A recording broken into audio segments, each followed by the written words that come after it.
Prince Harry today launched an extraordinary attack on the government, branding it rock bottom, and addressed rumors that Princess Diana's lover James Hewitt was his father, as he became the first British royal to testify in open court since 1891.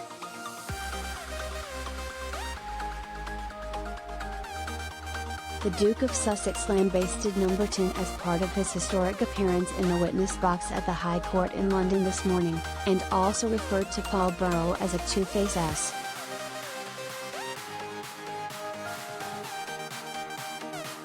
Harry, wearing a navy suit and dark purple tie, entered the witness box and swore an oath to tell the truth on the Bible.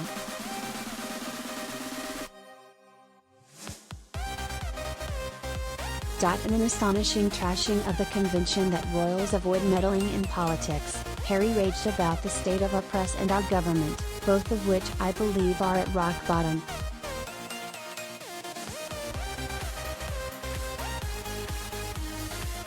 The fifth in line to the throne has become the first senior royal to give evidence in one of the monarch's courts in 132 years, as he sues the Mirror's publisher for alleged hacking, which it denies.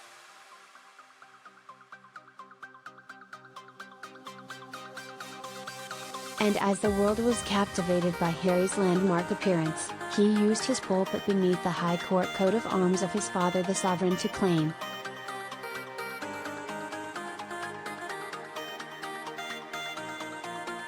Princess Diana's former butler Paul Burrell was a two-faced ass. Stories about James Hewitt being his biological father made him fear I might be ousted from the royal family.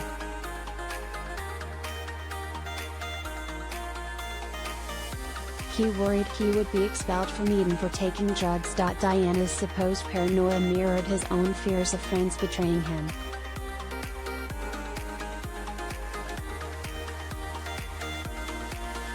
Journalists hacked his girlfriend Chelsea Davy after he dressed as a fancy dress Nazi.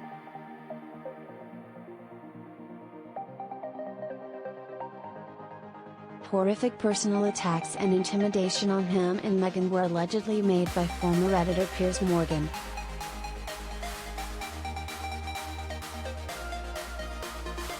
He is exposing media criminality for moral reasons and as a soldier upholding important values.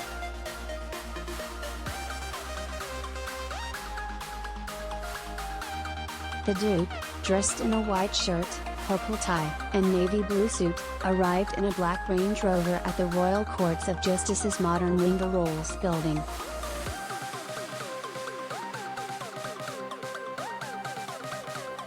He stepped into the court 15 witness box at 10:28 a.m., and in his most outspoken attack on the British press yet, Harry demanded, "How much more blood will stain their typing fingers before someone can put a stop to this madness?"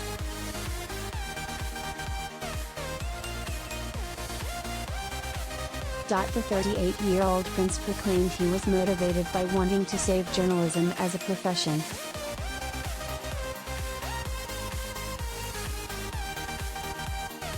During cross-examination today, Andrew Green KC, for MGN, asked Harry about part of his witness statement in which he states, "How much more blood will stain their typing fingers before someone can put a stop to this madness?"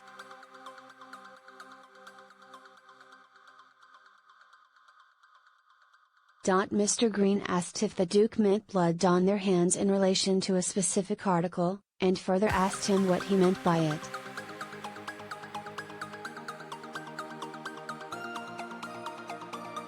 Harry said, "Some of the editors and journalists that are responsible for causing a lot of pain, upset and in some cases, speaking personally, death."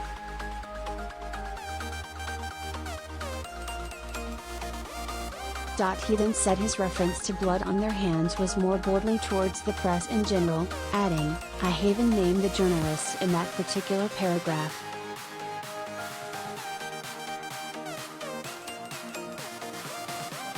He later suggested that his father King Charles may have been hacked. Harry was questioned on a Mirror article titled "Harry's Cocaine, Ecstasy and GHB Parties," where Charles was described as worried sick but then hugely relieved when told Harry had only used cannabis.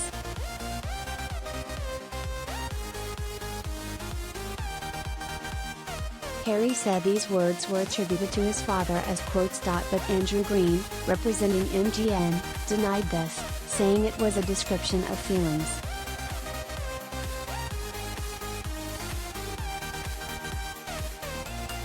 Mr. Green then asked if Harry believed Charles was a victim of phone hacking.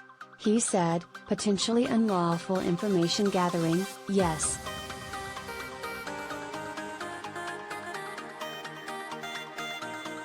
Harry was then asked about whether his own drug use, an illegal act, was in the public interest when as a teenager he was then third in line to the throne.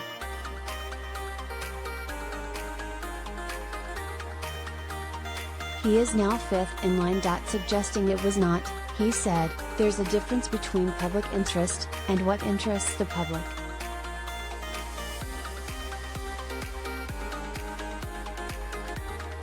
There was also a heated moment in court when Mr. Green said the royal had failed to answer a question about when he injured his thumb at school playing football.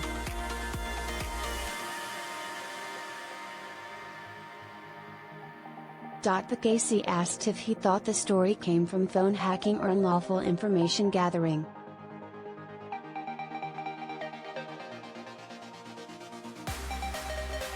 Both, he replied.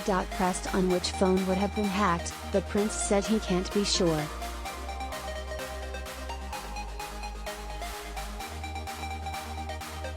"That's not an answer," Mr. Green said, asking him again. The doctors? "I'm not sure," Harry says.